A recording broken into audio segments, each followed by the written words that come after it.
Good afternoon and welcome to the National Press Club. I'm Mark Hamrick. I'm a broadcast journalist with the Associated Press, and I'm the 104th president of the National Press Club. We are the world's leading professional organization for journalists, committed to our profession's future through our programming, events such as this, while also working to foster a free press worldwide. For more information about the National Press Club, I'd ask that you please visit our website at www.press.org, and to donate to programs offered to the public through our Eric Friedheim National Journalism Library. You can find information on the website there as well. So on behalf of our members worldwide, I'd like to welcome our speaker today, as well as those of you attending today's event at our head table. Our head table does include guests of our speaker, as well as working journalists who are club members, and we'd like to note that members of the general public are here today as well. So it's not necessarily evidence of a lack of journalistic objectivity if you happen to hear applause today. I'd also like to welcome our C-SPAN and public radio audiences. Our luncheons are featured on our member-produced weekly podcast from the National Press Club, and that's available for free download on iTunes. You can also follow the action on Twitter using the hashtag #NPCLunch. After our guest speech concludes, we'll have Q&A, and I'll ask as many questions as time permits. Now it is time to introduce our head table guests, and I'd ask each of you here to stand up briefly as your name is announced. So we begin from your right. Skip Kaltenheiser, he is a financial news writer, also for the International Bar Association, who went to law school with our guest speaker today. Ron Orrell is a banking reporter with Dow Jones Market Watch. Mark Sheff Jr., reporter for Investment News, and he's also the chair of our NPC Publications Committee. Jennifer Schonberger is a staff writer with Kiplinger's Personal Finance. She's also a new member of the club, and we're thankful for that. Richard Brown is our guest speaker's chief economist. Lorraine Woolard is a reporter covering housing and financial services policy for Bloomberg News. Scott Cooper is here, and among the other things that he does, he is husband of our guest speaker today. Skip over the podium for a moment. Allison Fitzgerald is vice chair of the NPC Speakers Committee, and she is a reporter for Bloomberg News. Skip over our guest for a moment. Lee Perryman works for the Associated Press, and he's the Speakers Committee member who organized today's event. Did a fantastic job. Thanks so much, Lee. Jose Villarreal is our guest speaker's chief of staff. Welcome. Joe Adler is a reporter for American Banker and Source Media. Tim Alman is editor-in-charge and he's a Washington economics editor for Thomson Reuters. Darren Gersh is bureau chief with the Nightly Business Report. And Jim Parenti is associate dean of Georgetown University. And now you can give your round of applause to our head table guests.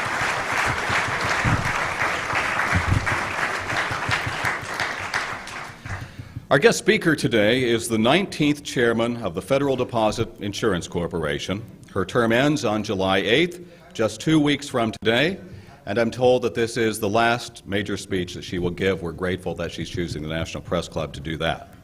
She is often described as outspoken, aggressive, forceful, direct, candid, compassionate, optimistic, and realistic, yet generally wary of politics. Appointed by President Bush in 2006, her start at the FDIC was generally uneventful, and then came the financial crisis that pushed her onto center stage. In 2008 and 2009, Forbes magazine named her the second most powerful woman in the world. In 2008, she topped the Wall Street Journal's 50 Women to Watch list. In 2009, she was named one of Time magazine's 100 most influential people, and received the John F. Kennedy Profile and Courage Award and the Hubert H. Humphrey Civil Rights Award. And in 2010, she was featured on the cover of Time magazine as one of the new sheriffs of Wall Street. She is a Kansas native who grew up in the small town of Independence. Just so happens that's 12 miles up the road from my hometown of Coffeyville. Our high schools were arch rivals in sports and everything else, but that's another story. Our guest speaker worked as a bank teller in college. Later in the 1970s, she was an instructor at the University of Arkansas Law School and staff member, and then the U.S. Department of Health, Education, and Welfare. In 1981, she was recruited by Senator Bob Dole to work on his Washington staff, where she was deputy counsel and research director for his presidential campaign. She ended the decade as an attorney with the New York Stock Exchange. In 1990, she ran for a Republican congressional seat in Kansas, but lost by fewer than 1,000 votes, drawing attention during her campaign by riding a bicycle around the district.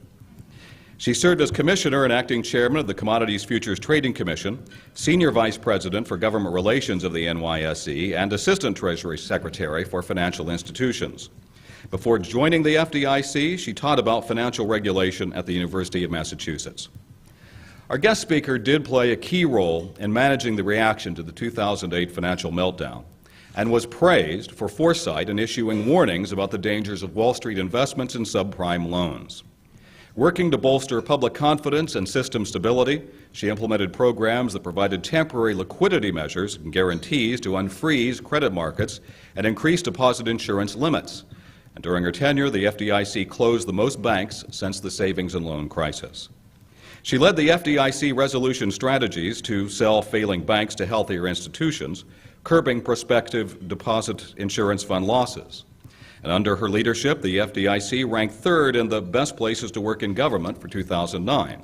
It received an unqualified or clean 2010 audit from the GAO, which her office calls remarkable considering demands on the agency for rapid expansion and the loss exposure involving over 350 failed banks representing over $640 billion in assets.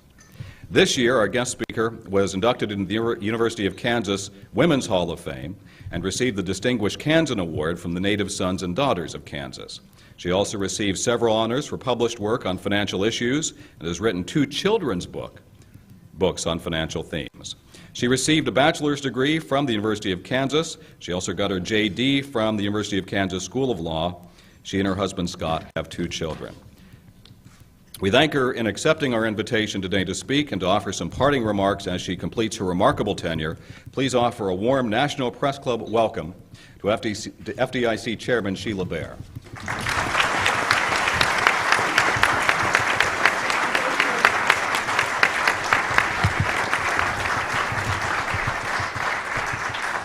Thank you. That was a very, very nice introduction. You know, I spoke recently to my daughter's elementary school, and the principal introduced me, and we went through a lot of that, especially the being number 2 in the Forbes ranking of the most powerful women in the world in 2008 and 2009.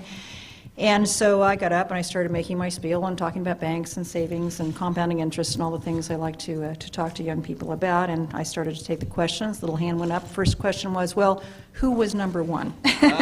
So they're tough to impress these days. It was Angela. It was Angela Merkel, if you all were wondering, and I did drop to 15 this year behind Lady Gaga. I think it's because I think the banks are healing. Fortunately, not as much as I would like, but things are getting better. So I'm going to ascribe that to good news as to why I've fallen in my power status. Before I would like to begin the speech, I'd like to thank some of the staff who are here with me. Rich Brown, in particular, our chief economist, who's also been drafted repeatedly as chief speechwriter. He has done some wonderful work and had a big hand in this speech today, and I do want to thank him for this and all the wonderful work you've done over the past 5 years. Rich, thank you very much.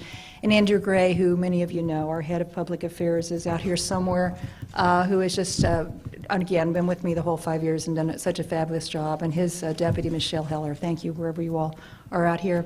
And Jesse Villarreal, my chief of staff, who I drafted from, he worked for me during my Treasury days, and again, has been at my side through what has been an incredible experience. And then finally, of course, my husband, Scott Cooper, who has just been supportive of everything, including covering a lot of home obligations when I was not there as much as I wanted to be. And also, I might say, helping with speech writing on more than one occasion. I've had him review, and he's a wonderful editor as well. I'm deeply honored, and thank you for inviting me here to be at the National Press Club to deliver my last speech as FDIC chairman. As I prepare to close out my term, I cannot help reflect on the challenges we have faced over the past 5 years and some of the lessons we've learned in the process. Our nation has suffered its most serious financial crisis and economic downturn since the Great Depression. The after effects will be felt for many years to come. There are many causes of this crisis, some of which I will address in my remarks today. But in my opinion, the overarching lessons of the crisis is the pervasive short-term thinking that helped to bring it about. Short-termism, it's a serious and growing problem in both business and government. I would like to devote my remarks to explaining what I mean by this and discussing how I think it plays into the policy challenges arising from the crisis. What is short-termism and why does it arise? Short-termism refers to the long-observed tendency, which we all share to one degree or another, to unduly discount outcomes that occur far into the future. Myopic decision-making is a familiar concept. The emerging field of behavioral economics delves further into patterns of inconsistency in economic decision-making. Investors systematically overvalue short-term payoffs and pass up investment opportunities that could leave them much better off in the longer term. Too much short-term thinking can be very costly. It is a market failure that leads to underinvestment in valuable projects with long payoff periods. Part of our tendency toward short-termism appears to be biological. While the mathematical side of our brain makes careful calculations of risk and reward over time, the more primal, emotional parts of our brain tend to focus on the here and now. Well, which part of the brain do you think becomes active when research subjects are presented with real-life decisions involving risk and reward? You guessed it, it's the more primitive system, which understands greed and fear, but is less focused on long-term consequences. Short-termism also grows out of the institutional rules that govern our behavior. When executive compensation varies according to current year earnings or stock prices, it creates incentives to maximize short-term results, even at the expense of longer-term considerations. And short-term incentives tend to feed on each other through the chain of accountability. If an investment fund earns fees based on volume, and if volume varies, as it often does with current performance, then the path of least resistance is to compensate fund managers based on current results. But ask yourself, if this investment fund is part of your 401k, wouldn't you prefer that your fund manager be compensated, at least in part, based on long-term performance? I probably don't need to tell you that short-termism also holds sway in the realm of politics. The virtue of our electoral process is that the incumbents face market discipline at regular intervals. But the drawback is that those facing re-election have little incentive to take a longer view of the issues than their constituents do. If the voting public doesn't regard the runaway federal debt as their highest concern, then elected leaders probably won't either. It's a particular challenge under our system to find leaders who will commit to projects that will pay off long after they have left office. Americans are naturally cautious when it comes to the ability of government to direct capital to long-term investments with uncertain outcomes. And yet we can easily think of many examples where far-sighted government investments have yielded large returns for generations to come. Think of the set-aside of land for national parks that permanently preserve the beauty and grandeur of our natural landscape. Government investments have linked our country through the interstate highway system and the internet. As a nation, we have made investments that have allowed us to defend the peace, to explore the moon, eradicate disease, and decode the human genome. But while we can clearly see the wisdom of those investments in retrospect, there are many areas of our national life, both public and private, where short-termism appears to be on the rise. The average holding period of an equity share traded on the New York Stock Exchange fell from 7 years in 1940 to just 7 months by 2007. The average tenure of departing CEOs declined by nearly 30% between 1995 and 2009. Not surprisingly, CEO turnover was found to be highest among companies whose stock price performance lagged their industry. One powerful force behind the rise in short-termism is also technology. We may simply have more latitude to express our innate short-term preferences than we once did. For example, a well-developed consumer debt market provides more options for households to act on their inclination to borrow from the future to meet short-term needs. As we know, credit cards can be either extremely useful or highly destructive tools depending on how they're used. Well-developed capital markets have expanded the opportunities for financial companies to earn returns from transaction fees and trading activities as opposed to the patient work of lending and long-term investing. The term patient capital seems quaint in the era of hedge funds and high-frequency trading. Finally, unless you have been too busy updating your Facebook status, you have probably already inferred that short-termism is also driven by informational factors. In a 24-hour news cycle, we are constantly bombarded with information that compels action, not patience. Given the built-in pressures faced by corporate executives and investment managers, the constant flow of information only heightens their obsession with short-term performance at the expense of longer-term goals. At this point, you may be asking what all of this has to do with the financial crisis, and the answer is plenty. As has been the case with most previous crises, a central cause of this crisis was excessive debt and leverage across our financial system. In the decade leading up to 2006, when U.S. home prices reached their peak, total U.S. mortgage debt increased by 180%, and average U.S. home prices rose by almost 190%. Rising home prices prompted mortgage lenders to focus on temporarily inflated collateral values, while they relaxed underwriting standards that traditionally ensured that the borrower could repay the loan over time. Most of the subprime loans made at the height of the boom imposed a large upward adjustment in the interest rate and monthly payment after 2 or 3 years, frequently making the loans unaffordable. As long as home prices kept rising, these borrowers could usually refinance. But after prices leveled off and then began falling, subprime borrowers defaulted in record numbers. The reason that lenders were willing to make these risky loans, and the reason that securities issuers were willing to fund them, is that they knew they would be paid up front. Mortgage investors and the homeowners themselves would end up bearing the long-term consequences.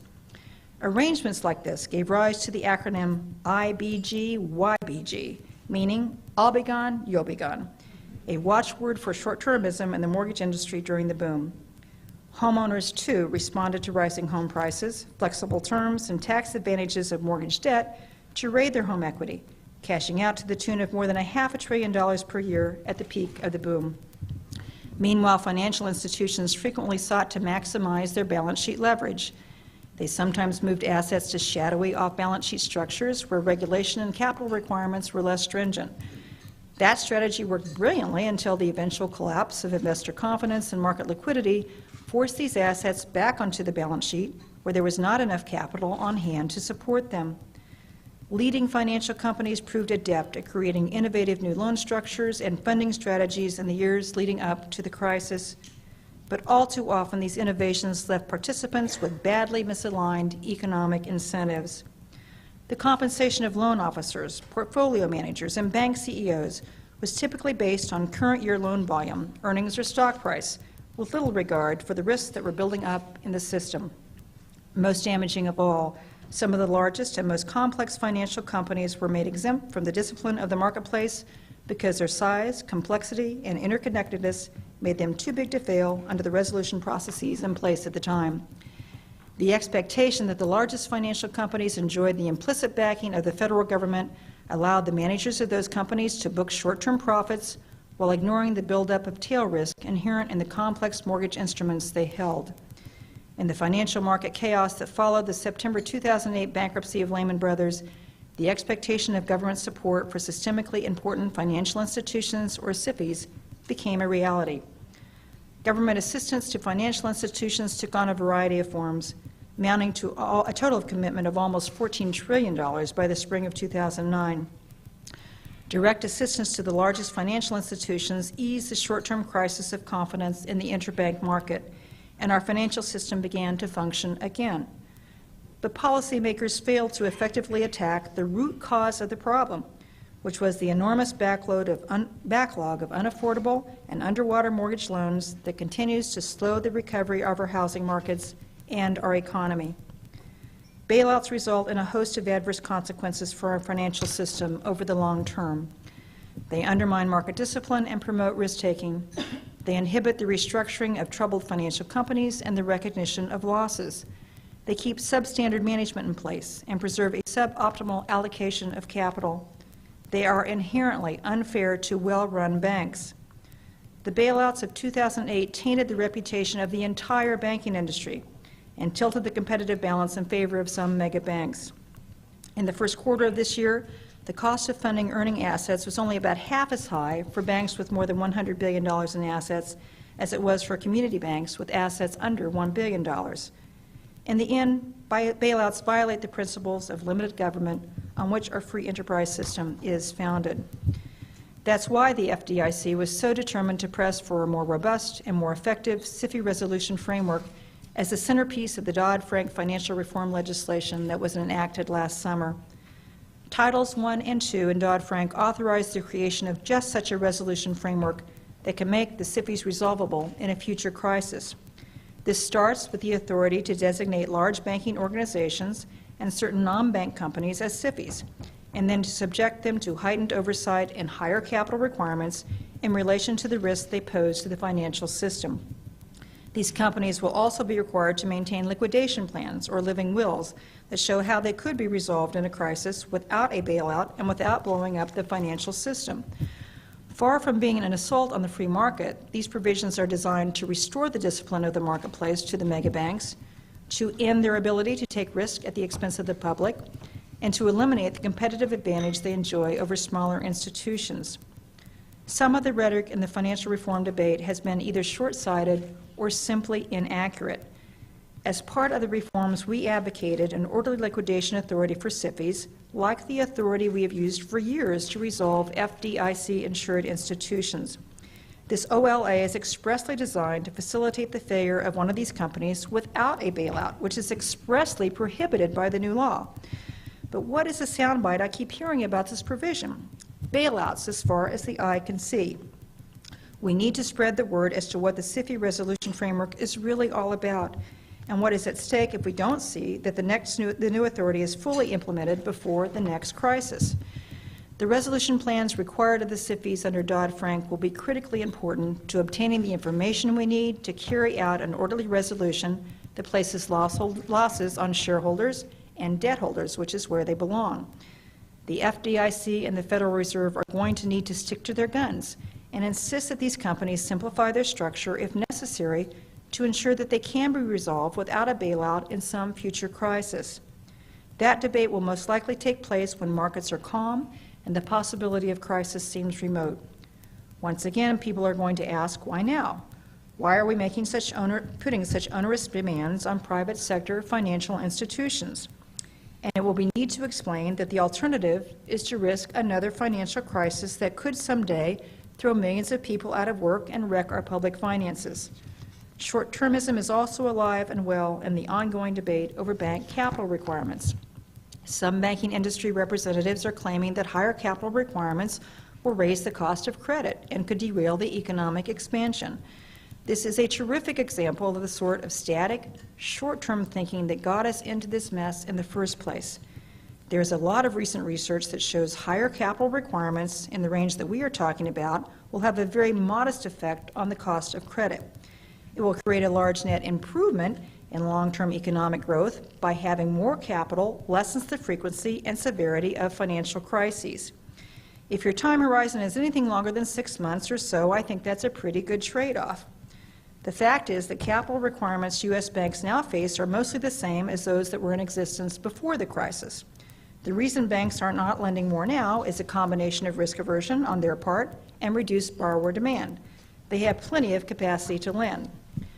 Large banks have been raising capital since the crisis started, and most either already meet the new Basel III standards or are well positioned to do so solely through retained earnings. Banks that need more time will benefit from the extended phase-in periods designed to ensure seamless transition to the new standards, including any SIFI surcharge.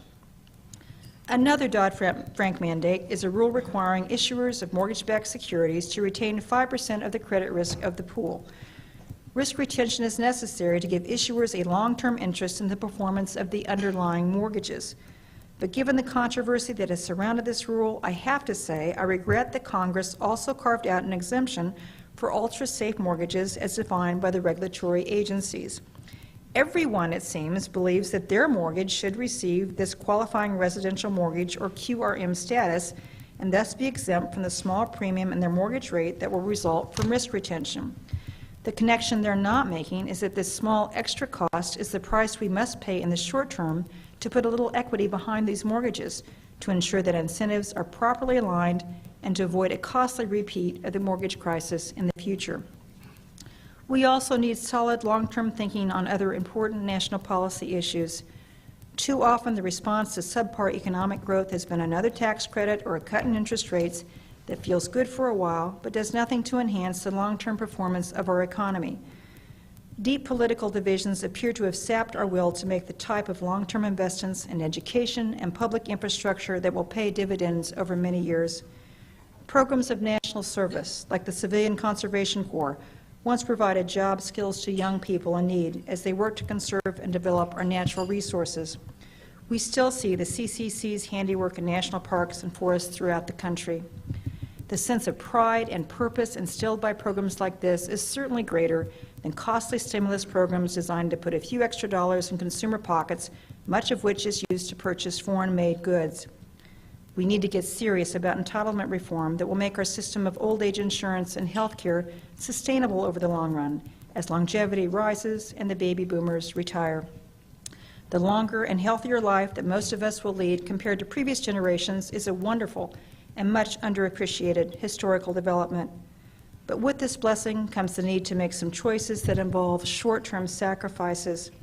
We have to work longer, pay more into the system, and perhaps impose means tests on benefits, or more, likely all three. Similarly, our loophole-ridden tax system, which favors debt financing over equity and whole building over other long-term investments, is badly in need of an overhaul. Closing the loopholes will result in a more efficient allocation of capital and allow us to reduce marginal tax rates while raising more revenue that can be used to help pay down our national debt. But some of us are going to have to give something up in the short term in order to secure those long-term advantages. Where will the focus be when this question is debated in Congress, reported in newspapers, and ranted about in the blogs? In a world obsessed with instant gratification and lightning round debates, we are in dire need of leadership, both public and private, that will champion patience and sacrifice now in return for a brighter and more stable future for us and our progeny. The media plays a critical role in all of this. You report the facts so others can make informed decisions. And you know better than anyone that getting a story factually correct requires going beyond the sound bites to verify the accuracy of claims. There is no shortage of rhetoric for you to investigate. Your efforts to dig down to the truth of the story will help the public get beyond the soundbite of the day and think about the long-term consequences of the policy choices and the personal choices that all of us must make. Fortunately, there are signs that the mood of the public is already changing direction, at least in terms of their personal decision-making. Total household debt is down by almost 5% from pre-crisis levels, while the personal savings rate has risen to its highest level in 15 years.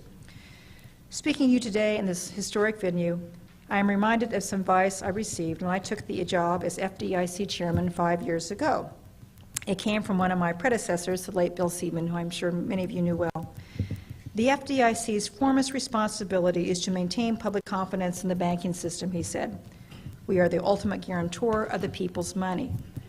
Today, we insure some $6.4 trillion on deposits in thousands of banks across America.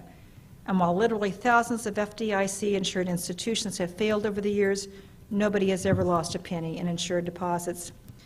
Bill emphasized to me that one of the keys to public confidence is transparency.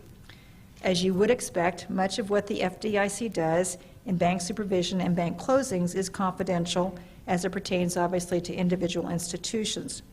But the FDIC chairman needs to be visible to the public, accessible to journalists, and fully engaged in the policy debates of our time. So I took this advice to heart, and as many of you know, I have tried my best to reach out to the media, to talk with reporters, and to be a reliable source for the information that you need to tell stories with accuracy and perspective. And I think it has been a constructive relationship that has served the public interest. Even at the height of the crisis, easily the worst since the 1930s, you didn't see massive runs on banks. Working together, we averted a panic. People left their money in their insured deposits. It was a good example of how Americans can still be counted on to make wise choices that benefit themselves and their country when they are armed with the facts and encouraged to consider the long view. Thank you very much.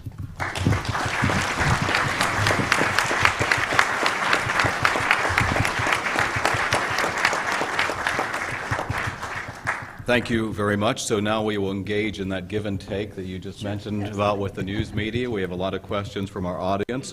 Some of them were specifically stemming from the speech. Some of them were handed to me before we came in. You know, we have an interesting mix here this afternoon. We have a lot of very focused financial journalists who can really get in on the nuance and the micro aspect of things. We have members, I'm sure, of the general public. We have some international visitors here, and I think one of the great things about your ability is to speak directly in a way that's understandable, that's not always shared by regulators or politicians. So let's start sort of with the big picture. I mean, here we are several years out of the financial crisis, and you talked about some of the lingering effects. Mr. Bernanke talked about the risk this week that some of the problems that are particularly persistent seem to be continuing and may raise the risk that the slowdown that we seem to be experiencing at the moment persists. What anxiety level do you think is appropriate for the public and our policymakers right now as we look out to the risks that we see that seem to be percolating over the horizon on any number of different fronts?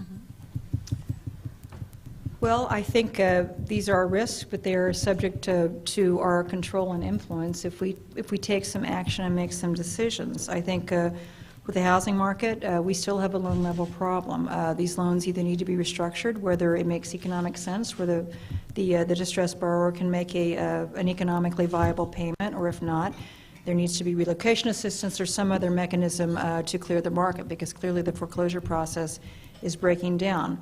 Our fiscal situation, again, it's within it is an issue. It's a big risk for the financial system if this doesn't get resolved, but that's within our control, in Congress's control, the administration's control. They need to make some tough decisions, but they can do it. It's the same problem in Europe. You know, perhaps that Greek debt needs to be restructured, and people just need to understand if they're holding it that they're going to have to take some losses. But those are tough decisions people do not want to make, but it's not getting resolved, and you know, you just need to bite the bullet sometime, realize there's a loss there, take it, and move on. So I don't think they should be anxious, because I think most of these problems are now ones we're aware of, and there are ways to approach them and solve them, but it takes political courage to do that. So if I were citizens and voters, I would be worried more about the leadership capacity, the will to take action, as opposed to these problems in and of themselves, because there are solutions if people are willing to undertake them. Okay. So you went down a bit of a laundry list there in terms of the risks in the near term. You mentioned about the modification process. Right. And I remember when we were in your office, it seems like early 2009, and we were sort of saying, boy, it'd be sort of great if we could get into that process and essentially try to resolve the housing crisis and the foreclosure crisis as soon as possible. Is it fair to say, as a whole, that the government's reaction to that has been wholly inadequate? Well, I don't know if it's, I wouldn't say wholly inadequate. I think it could have been better. I still think it can be better. I think the housing market, look, two things. We need to understand that the housing market became too big of a part of our economy, and some resources have to be reallocated. That notwithstanding, it still remains a big part of our economy, and it needs to clear and turn before we're really going to get on a more solid economic footing. So I think this requires very senior level attention. We have a dysfunctional foreclosure market now. We need to come to grips with that. We need to streamline the modification process. These servicers need to have more staff, better quality controls, tell the borrower where they stand, make a decision. Do they qualify for mod? Fine, do it. If not, then explore other alternatives. But I think the industry, this is another problem, misaligned incentives, where because the banks don't own a lot of these loans, they don't have the direct economic incentive to mitigate the loss through effective servicing. So that's a problem. That's why the government needs to step in more assertively, because this is a market breakdown. But I think it needs much more senior level attention and focus and resources, and I'm not sure that's happening right now. Well, why is that? I mean, I don't know. Well, okay. Because, I mean, you know, we think back several years ago where it seemed as if, you know, the hope was that we could contain the crisis by focusing on the housing market. And yet here we are, and you talk to the foreclosure experts, and they don't really, I mean, you know, they can cite a data point and say, that is hopeful, right? But nobody is really willing to say, I see the end, you know, anywhere in the near future. Right. Is it because there's a sense of intervention fatigue in the public, and there's not political will in the leadership to try to make the selling point that is something that needs to be done? I think yes, to some extent. I think, and it gets back perhaps to the short-termism theme. Unless we can see a quick, easy fix, we don't do anything. And so during the crisis, a lot of capital was infused very quickly into a lot of large institutions. That was easy to do, write a big check, get the capital in, and I was part of that decision making. I don't regret it. It stabilized the system. But it didn't fix the long-term problem, which were the mortgages. It's harder to go in there and fix these mortgages. And I think that's why we lack the political will. If it's not right in front of us and easy to do, we just don't seem to get it done. Okay. And then you referenced the Greek crisis. Mr. Bernanke was asked this week, essentially, what is the risk to our banking system if indeed sort of a worst-case scenario there plays out, and obviously those political processes are yet to be resolved. So what do you think the risk is, first of all, let's say, to the banking system, and then to the broader economy with respect to the Greek situation? Well, again, I think that is a problem that's solvable if Europe can muster the political will to make the hard choices to stabilize that situation. I think if it gets out of control, it could be pretty ugly there and here. There's not a lot of direct exposure, but certainly to Greek debt, but there's a lot of direct exposure to European banks. There are obviously a lot of interrelationships between our banking system and theirs. This is another reason I might say why I'm so frustrated on the whole debate about capital right now. We have been arguing for a long time against something called the Basel II advanced approaches, which was implemented in Europe in the early 2000s and led to really quite precipitous declines in capital levels there. It basically allows banks to set their own capital, their own risk weights on their assets for capital purposes using their own internal models. So we have been pushing hard to try to get a leverage ratio, which would serve as a binding constraint on level capital being too low, to get the ratios higher, the quality of capital better, but also some objective parameters on the use of this these advanced approaches to staunch this decline and get the capital levels up in Europe. But instead, I find myself and others defending trying to have a stable capital base here, where I wish the U.S. political will would be to engage in Europe and say, you know, your banks need to deleverage more. They need higher capital cushions. And this is complicating, I think, their ability to solve the Greek debt situation is because many of their banks are too highly leveraged. Okay. So you're headed for discussions on this very subject in the near term, right? That's right. Uh-huh. And is it fair to say that you are among those who are trying to set the highest bar for the capital requirements? We are trying to set a high bar. I think we are trying to set a bar that we think is achievable on an international basis because, again, we can always do what we think we need to do here in the U.S. The Fed has the authority to set capital levels wherever they feel they need to be for large banking organizations. But I think, again, the bigger challenge is to make sure we have an accord that will get the capital levels up in Europe. So I've publicly said, I think a 300 basis point surcharge, so you'd have a 10% tangible common equity ratio for the largest financial institutions is something that we can and should do, and I think it is achievable. Okay, so here's a direct follow-up to your speech. One person asks, why do you use the euphemism short-termism instead of greed? When financial institutions, a bit of speechifying here, act solely for profit with complete disregard for the consequences of their actions, it's historically been referred to as greed and not short-termism. Good point? Right. Well, it is a good point, but I think it goes beyond greed because I think our political process now is also suffering from short-termism. I don't know if that's I don't think that's greed. I think that is perhaps more concerned about your immediate re-election prospects than, you know, the longer-term consequences for the country. I guess maybe you could try to, if you're worried about keeping your job, maybe you could somehow turn that into a greed analysis, but that may be a bit of a stretch. So I do think it goes beyond that. I think greed is certainly a good example of short-term thinking, but there are other factors at play, and so that's why I use, not so much as euphemism, just because I thought it would be more all-encompassing. It's certainly more congenial in the spirit that we like to promote here at the National Press Club. First quarter data from your agency showed a rare year-over-year decline in revenue, the first since 1983. Is zero interest rate policy hurting banks' profitability, and is that impeding the lending environment? And by extension, should interest rates then be raised to help assist? Well, that is an interesting debate, and I certainly hear that from a lot of bankers, that a gradual increase in interest rates, incremental increase in interest rates, could make lending more profitable and therefore provide more incentives for lending. So I think it's certainly an argument the Federal Reserve Board is very aware of. There are counters to that argument in terms of economic impact, but maybe it's time to think about it a little more. What we have been doing is not been giving us the the impetus that we were hoping for, so maybe it's something to think about a bit more. Okay, and then a variation on that question. A couple of weeks ago, J.P. Morgan CEO Jamie Dimon asked Fed Chair Ben Bernanke whether regulators understand the full impact of the forthcoming regulatory environment.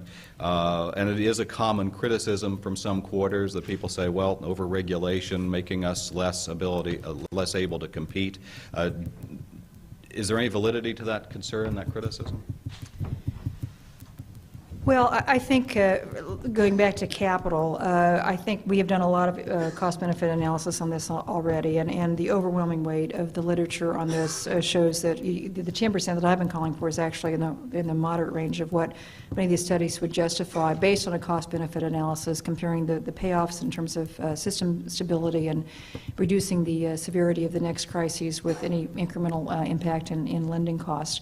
So I think on that score we've done a very good job. I think some of this extends more from the interplay of the derivatives regulation, the Volcker rule, and I think on that score that is going to be more of a phased-in approach, and that perhaps with the under the auspices of the FSOC, the Financial Stability Oversight Council, we could do some analysis of the interrelationship of these rules.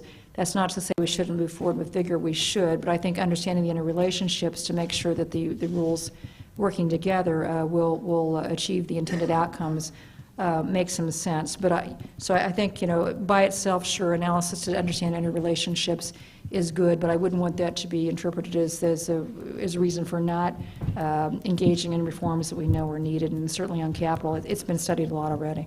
So someone's asking about another downside. No one's asking about the upside. But so as you look at the implementation of efforts of Dodd-Frank, where do you see the greatest pitfalls and its potential derailment? Boy, that's a really good question. I do think this derivatives oversight is very important, and that's not an area where my agency has the lead. It's with the SEC and the CFTC. But I think it's extremely important, and I hope very much that Congress gives those agencies the money they need to implement some very important and needed reforms in derivatives transparency and oversight. The CDS market in particular, I think it continues to be far too opaque for purposes of assuring system stability.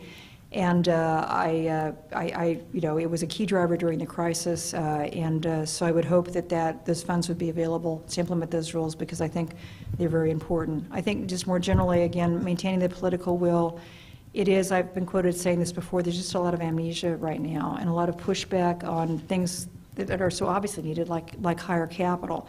And one of the things I hope to do when I leave is try to engage the public more generally on some of these issues and try to explain them in terms everyone can understand why it's important, why they need to be engaged, why they need to be paying attention to what their elected officials are doing this for, because this crisis hurt us all terribly, and I don't want to ever see it repeated. Right.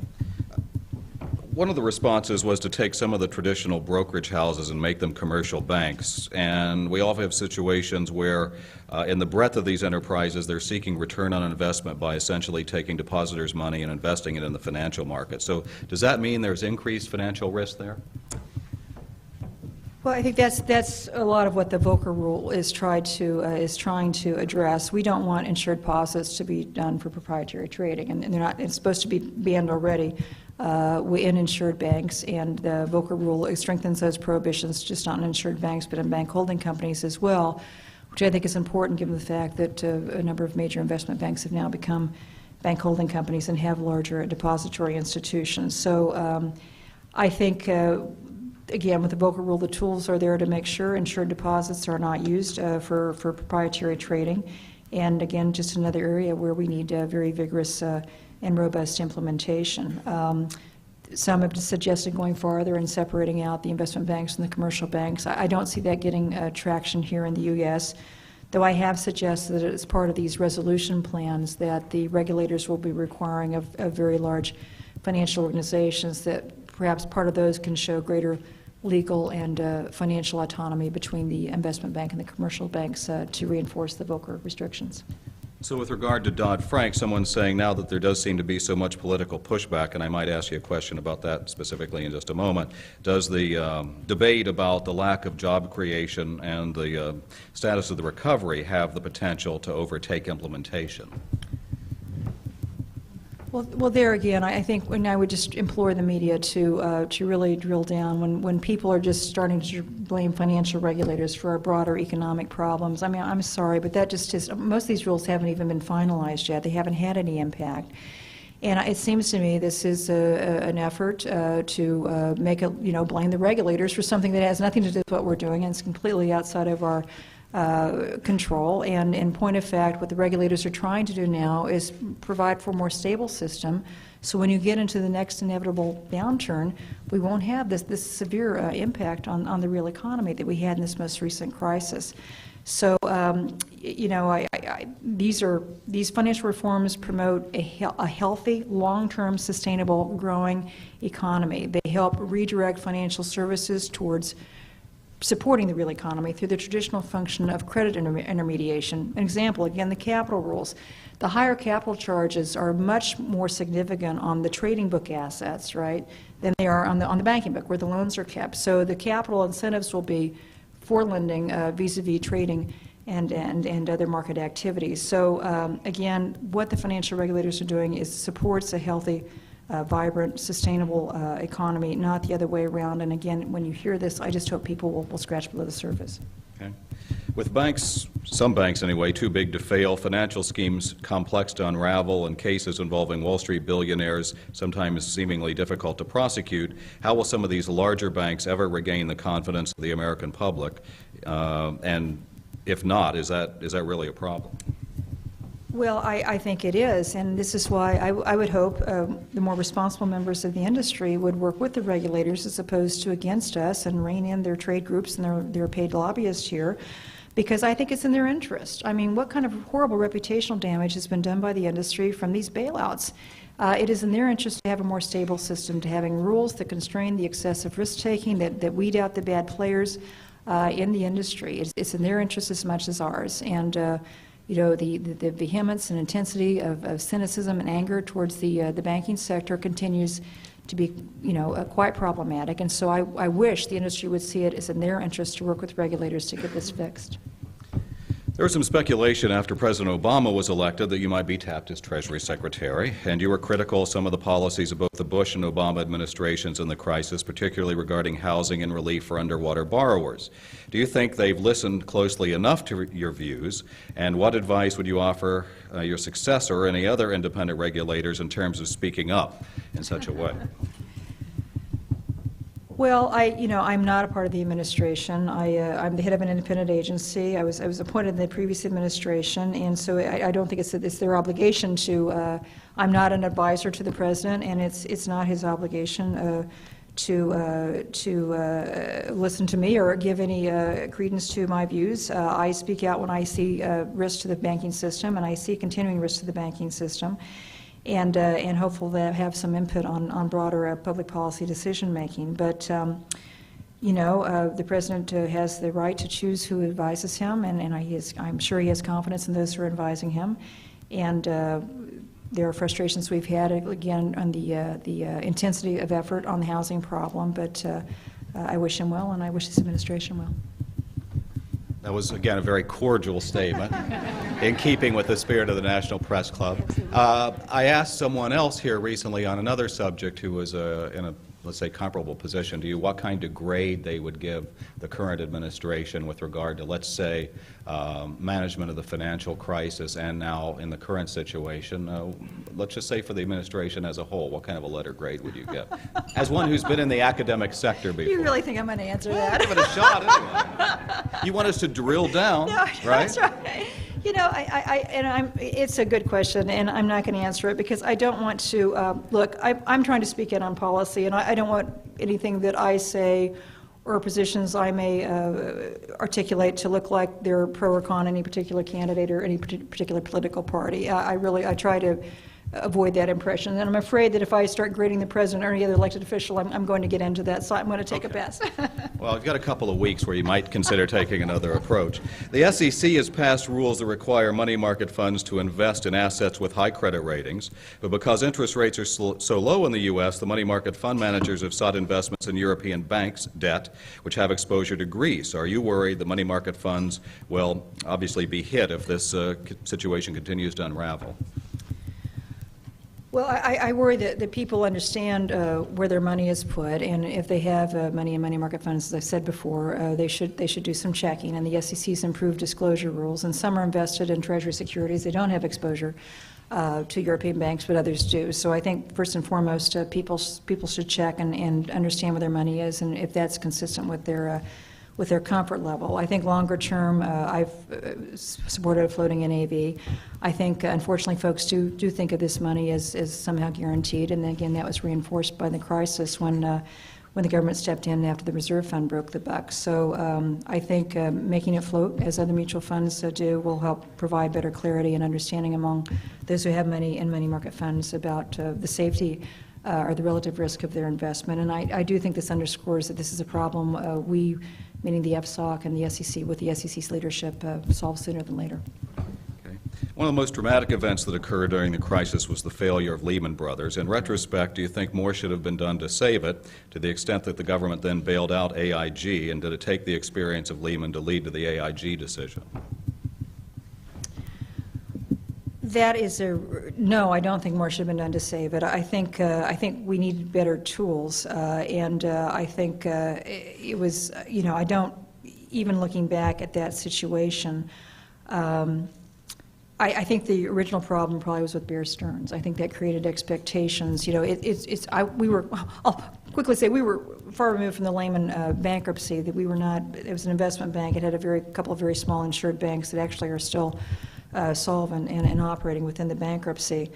And so, we didn't have direct involvement in that, but I do think it surprised me when I saw the market reaction, because the place was so sick for so long. I thought everybody just understood, and they didn't. And I wonder if part of that was because of the bailout expectation. Bear Stearns had a government-assisted deal done for it, and even though its shareholders took some loss, they still, were kept alive, and everybody else was protected. So, hindsight's always 20/20, but going forward, this is why we just push so hard for resolution authority.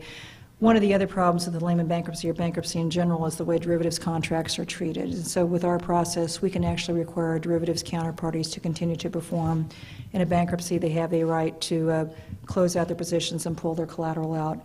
And that led to a lot of the disruption with the Lehman bankruptcy. So I think perhaps the best lesson learned is how to fix that going forward, which is what we tried to do with providing broader powers for what we call Title II FDIC-style resolution authorities that can provide some continuity of operations that you just don't get in bankruptcy. One question, someone says, efforts among Republicans now to water down some of the reforms. As one who is a member of the GOP yourself, are you particularly disappointed about that? About efforts to water down? Yes, to water down reforms in particular. Well, I've been disappointed, yes, with some Republicans. I've been disappointed with some Democrats, too. I think, regulators will never be glamorous people. Will probably never be popular people, and it's easy to beat up on us. And so we get pushback, and it's not just coming from the Republicans. On this risk retention rule, there's a lot of Democrats pushing back as well. So I am disappointed in a lot of people, and we were really so harshly criticized going up to the crisis for laxity and being asleep at the switch and all of that, and some of that was justified. But now that we're trying to fix it, it's like there is a lot of amnesia setting in. So I just hope that Congress will let us exercise the judgment and authorities that were given to us under Dodd-Frank. This is what they pay regulators to do, to make these kinds of decisions. And this is why they set bank regulatory agencies and the SEC and the CFTC up as independent agencies, so they can make these decisions, which sometimes will be politically unpopular. And I just hope at the end of the day, members of both parties will let the agencies do their work. So you're at the National Press Club, and earlier you mentioned not to, let's say, pay too much attention to the need for sound bites, which was a particular unbelievably painful thing for our fellow broadcast journalists to hear. But in all seriousness, as one who is, run for Congress in the relatively gentle shadow of the Kansas press, Right. as well as having now been subjected essentially to international scrutiny, how do you feel like you've been treated by the news media? I think pretty fairly overall. I do. There have been a couple times where I had some real issues, but for the most part, I think we've been treated fairly. And I think in situations where we've felt that a story didn't accurately or fairly present all the perspectives, including ours, we've found the press to be responsive to that. So I think overall we have had a good relationship. I hope you feel the same way. We have put a high emphasis on transparency. I think it's very important for the public to understand what it is the FDIC does, because it hits them directly. It's their insured money in those banks. So I want them to understand what we do, and I think that's one of the reasons why we've fared pretty well in public opinion as well, because I think they understand what we do, they appreciate what we do, and if I do say so myself, in tribute to all of our 8,000 staff, we've done it pretty well. So you referenced public opinion there, and that played into the, let's say, either the fortunate or unfortunate aspect that you weren't successful in your congressional run back in Kansas back in the day, depending on how you view fate. Bob Dole has been quoted, I think, as saying that maybe one thing that played into that was that you were a single woman running for office. Yeah. It just so happens your husband is very close to the podium today, and so that is very visible that you are married now. So Yes. would that mean that the political landscape might have shifted over the years and you might be a more viable political candidate in the future? Well, Scott and I were dating during that campaign, and he's a Democrat. So he would come out and visit me, and we would hide him, actually. This just shows how much love this man has for me and I have for him. We had a big bear costume that we would use in parades, and so he would put the bear costume on so nobody could see who it was, and he'd be throwing out candy. And it was back with the Care Bears, so it had a bear Care sash on it, and the kids loved it. So thank you, dear. And I don't know. I don't think I really want to run for anything again.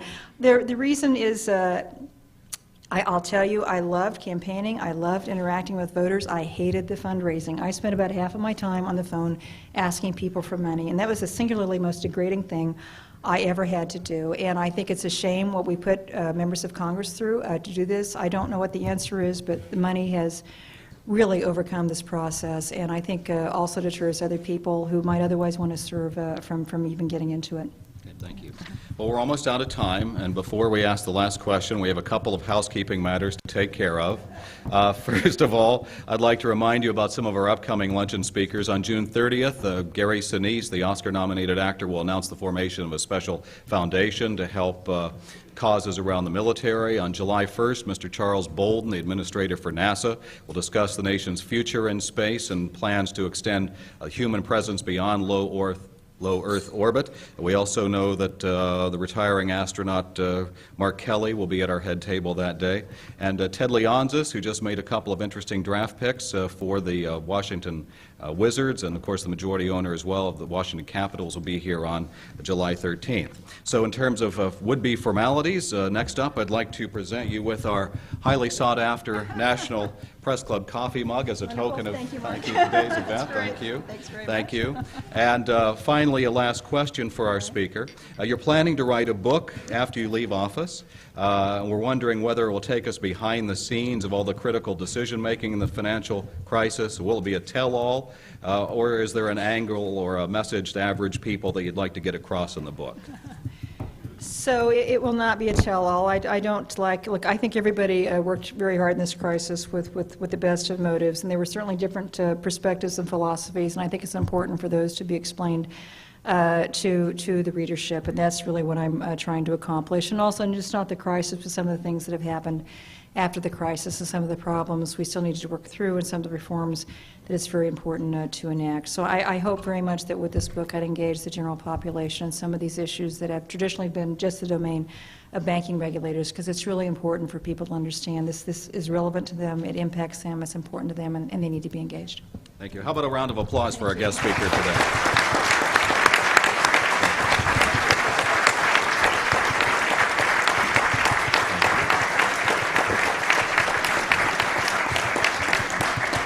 I'd like to thank our National Press Club staff, including our Library and Broadcast Center, for helping to organize today's event. And there's a reminder that you can find out more about what goes on here at the National Press Club on our website. And you can also get a copy of today's program from www.press.org. Thank you, and we're adjourned.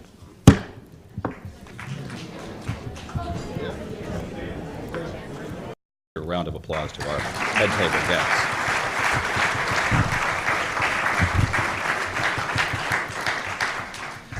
Our guest speaker today is the 19th chairman of the Federal Deposit Insurance Corporation.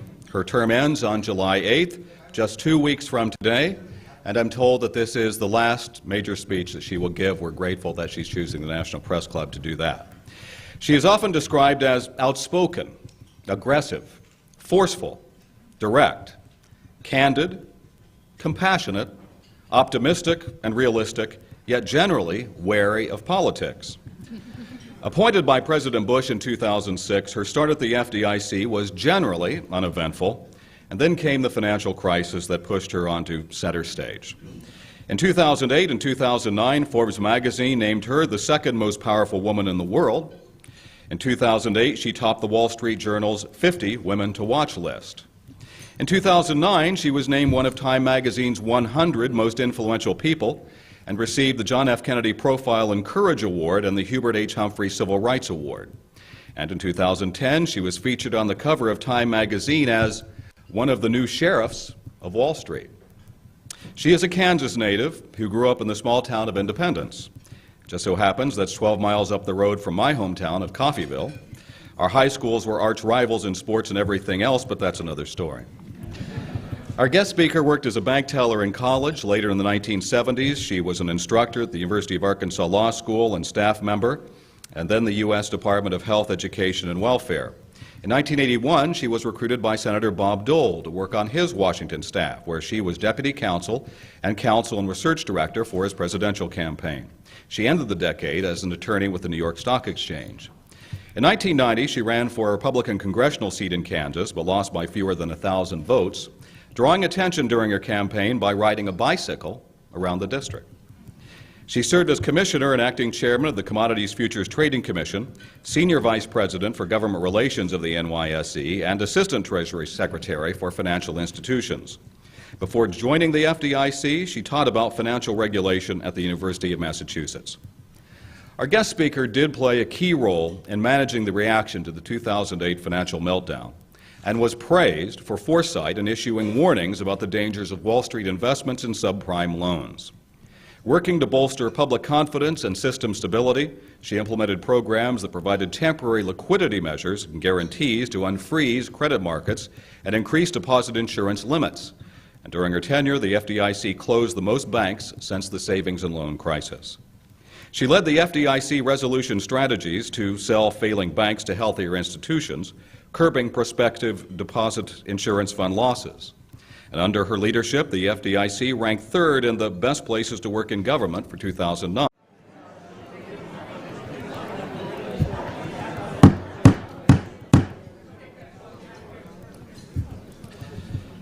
Good afternoon and welcome to the National Press Club. I'm Mark Hamrick. I'm a broadcast journalist with the Associated Press, and I'm the 104th president of the National Press Club. We are the world's leading professional organization for journalists, committed to our profession's future through our programming, events such as this, while also working to foster a free press worldwide. For more information about the National Press Club, I'd ask that you please visit our website at www.press.org, and to donate to programs offered to the public through our Eric Friedheim National Journalism Library. You can find information on the website there as well. So on behalf of our members worldwide, I'd like to welcome our speaker today, as well as those of you attending today's event at our head table. Our head table does include guests of our speaker as well as working journalists who are club members, and we'd like to note that members of the general public are here today as well. So it's not necessarily evidence of a lack of journalistic objectivity if you happen to hear applause today. I'd also like to welcome our C-SPAN and public radio audiences. Our luncheons are featured on our member-produced weekly podcast from the National Press Club, and that's available for free download on iTunes. You can also follow the action on Twitter using the hashtag #NPCLunch. After our guest speech concludes, we'll have Q&A, and I'll ask as many questions as time permits. Now it is time to introduce introduce our head table guests, and I'd ask each of you here to stand up briefly as your name is announced. So we begin from your right. Skip Kaltenheiser, he is a financial news writer, also for the International Bar Association, who went to law school with our guest speaker today. Ron Orrell is a banking reporter with Dow Jones Market Watch. Mark Sheff Jr., reporter for Investment News, and he's also the chair of our NPC Publications Committee. Jennifer Schonberger is a staff writer with Kiplinger's Personal Finance. She's also a new member of the club, and we're thankful for that.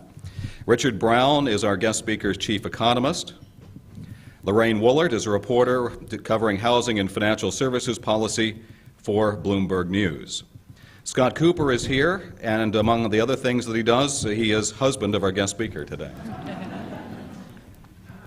Skip over the podium for a moment. Allison Fitzgerald is vice chair of the NPC Speakers Committee, and she is a reporter for Bloomberg News.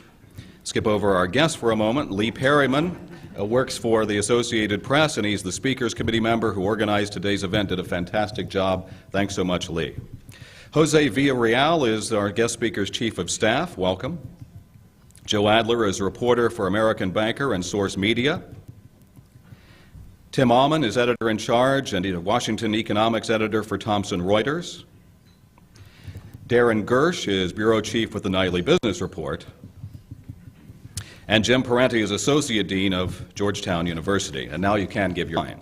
It received an unqualified or clean 2010 audit from the GAO, which her office calls remarkable considering demands on the agency for rapid expansion and the loss exposure involving over 350 failed banks representing over $640 billion in assets.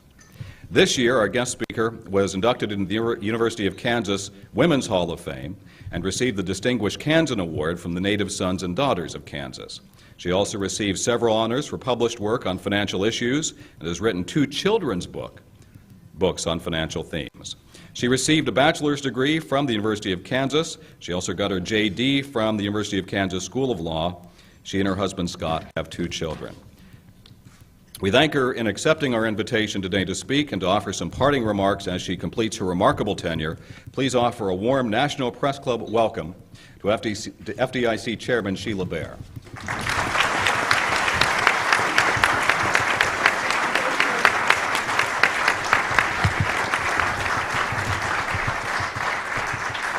Thank you. That was a very, very nice introduction.